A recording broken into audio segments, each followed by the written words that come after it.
Student जो मैं आपको बताऊंगा आज मेकअप, इसको आप ऐसा ग्लास फिनिश में भी देख सकते हो और एयर ब्रश तो मैं बता ही रहा हूँ। इसमें मेन जो होता है ना वो होता है पाउडर लॉकिंग का तरीका। जैसे पाउडर लॉकिंग आपको करना कैसे, इसके अंदर बहुत ज़्यादा मतलब पाउडर लॉकिंग नहीं करनी होती है। अगर आपने ज़्यादा पाउडर लॉकिंग करी तो कहीं ना कहीं आपका मेकअप फिर वही जैसे हम नॉर्मल करते हैं वैसे आ जाता है।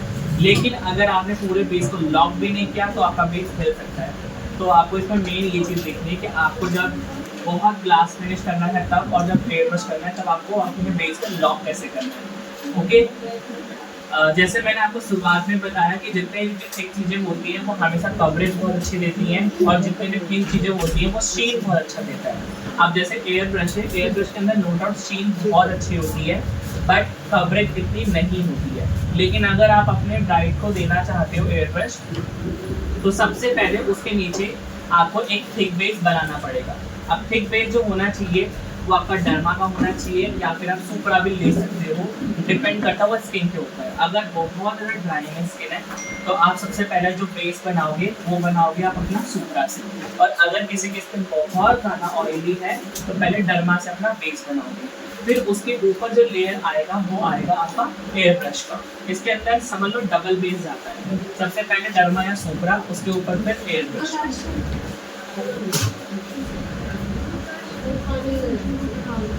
जब एयर ब्रश नया नया आया था तो लोग उसी से पहले ब्लशर भी करते थे, कॉन्टूर भी करते थे, हाइलाइटर भी करते थे, बट वो प्रैक्टिकल बिल्कुल भी नहीं है। ऐसा क्यों? क्योंकि अगर आपके पास 5 ब्राइड है, 5 क्या, अगर एक ही ब्राइड है सपोज, आप सबसे पहले क्या करोगे कि मतलब आपने पूरा बेस बना दिया, लाइक कंसील कर दिया, उसके बाद आपने फाउंडेशन दे दिया एयर ब्रश के थ्रू। वो करने के बाद जब आपको उसके ऊपर आपको हाईलाइट करना है तो हाईलाइट के लिए आपको पहले उसको साफ करना पड़ेगा, जो आपने टोन टू टोन वाला बेस दिया था, तो उसके साथ मिक्स होकर वो डल हो जाएगा। तो आपको क्लीन करना है पहले एयर ब्रश को, फिर उसके बाद आपको अपना टोन अप करना है, उसके बाद आपको कॉन्टोर देना है। तो कॉन्टोर वाले कलर में भी वो कलर मिक्स नहीं होना चाहिए, दोबारा उसको क्लीन करना पड़ेगा। क्लीन करने के बाद जब कॉन्टोर आपने दे दिया उसके बाद दोबारा क्लीन करके आपको ब्लशर देना पड़ेगा। इसी प्रोसीजर में क्या होता है, बहुत लंबा मतलब वो चला जाता है। अब एज अ मेकअप आर्टिस्ट हमने यही चूज़ किया कि सारी चीज़ें मतलब हम लोग ना मैनुअल करेंगे, पर जो बेस बनाएंगे वो एज अ एयर ब्रश की तरह होना चाहिए, ठीक है। और इसी तरीके से ही आपको एयर ब्रश करना है, मैं आपको बताऊँगा, ठीक है। लाइट उसमें लगा दो, बोल के नीचे तो मैंने ये किया बहुत अच्छे से। जब ये अच्छे से हो जाए अब उसके बाद आएगा करेक्शन।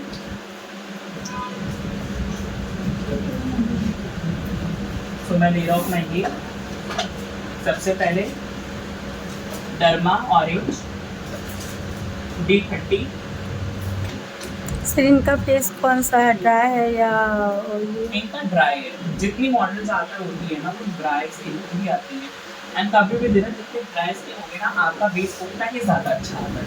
इसलिए सर्दियों में सबसे ज़्यादा अच्छी नहीं कर सकते, क्योंकि सर्दियों में ऑलमोस्ट सबकी स्किन बहुत ड्राई में चली जाती है।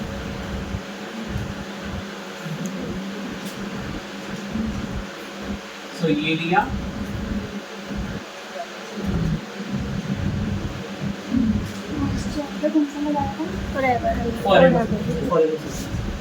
तो ये करने के बाद जो मैं इसको न्यूट्रल करूँगा डियर, वो मैं कर रहा हूँ मेकअप स्टूडियो का कैरेबियन शेड,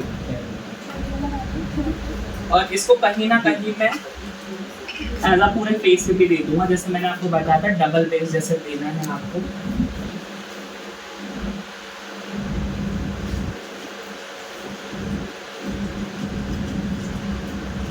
बहुत हल्के हाथ से लेना ताकि ये वाला हिलेगा, ये पूरा भूखा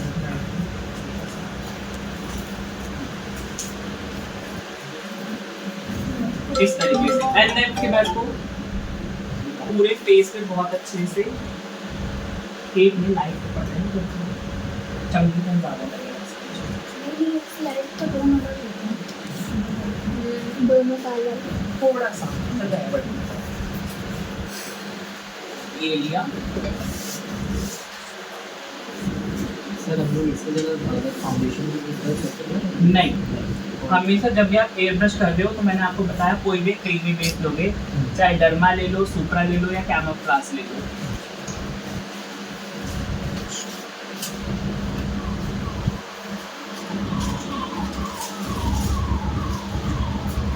इस तरीके से जब इस तरह से हो जाए आप लेना उसके बाद beauty blender, and beauty blender की हेल्प से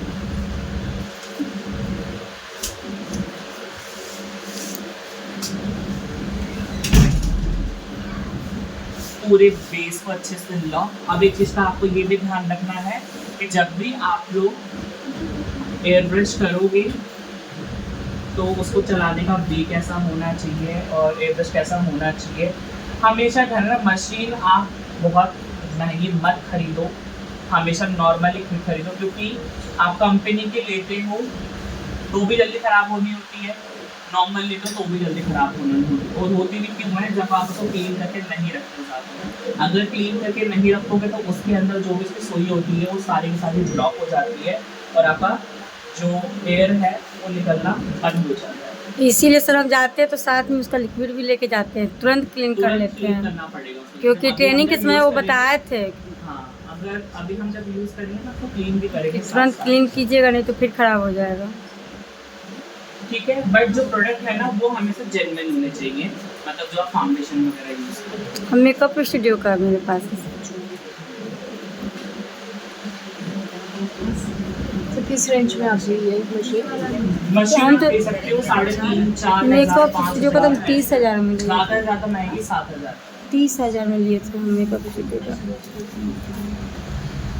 अब ये किया मैंने बहुत अच्छे से। देन उसके बाद अब मैं करूँगा इसके बाद एयर ब्रश। मेरे पास जो है वो है कॉस्मो ब्रांड की। अच्छा, ठीक है। एक और भी है, ये है मेरे पास एयर ब्रश। कौन सी है? Makeup system. ये वाली जिसको चाहिए मैं मंगवा दूंगी, प्राइस हमें बता दें। और इसके लिक्विड मेकअप स्टूडियो का आता है 1400 का। 1400 एक। और इसमें सर शेड्स कितने लेने होते हैं? तो एक लाइट और एक डार्क। बस और कुछ नहीं लेना। अच्छा सर, ब्लैक वाला क्या होता है? मेरे ब्लैक भी मिला लेकिन अभी 2 साल से उसको यूज नहीं। ब्लैक ब्लैक भी उसमें मिला है सर, एक कलर। तो वो टोन वो बनाने टोन के बनाने लिए। के लिए होगा ना, जैसे व्हाइट को आप फेयर के लिए करते नहीं हो, तो ऐसे black 3 टोन मिला है। ब्लू भी मिला होगा, येलो नहीं है, 3 टोन मिला हुआ है, एक ब्लैक भी है, लेकिन उसको समझ में नहीं आता कि उसको करूँ तो क्या करूँ। ब्लैक को डार्क करने के लिए होता है, व्हाइट फेयर करने के लिए। तो 3 आपको टोन, बैलेंस करने के लिए फाउंडेशन के लिए 3 टोन ऐसे है, एक ब्लैक है।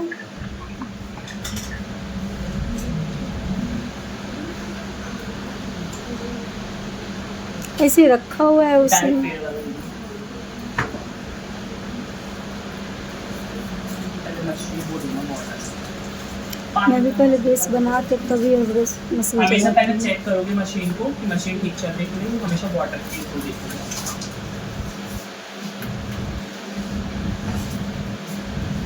ठंडा था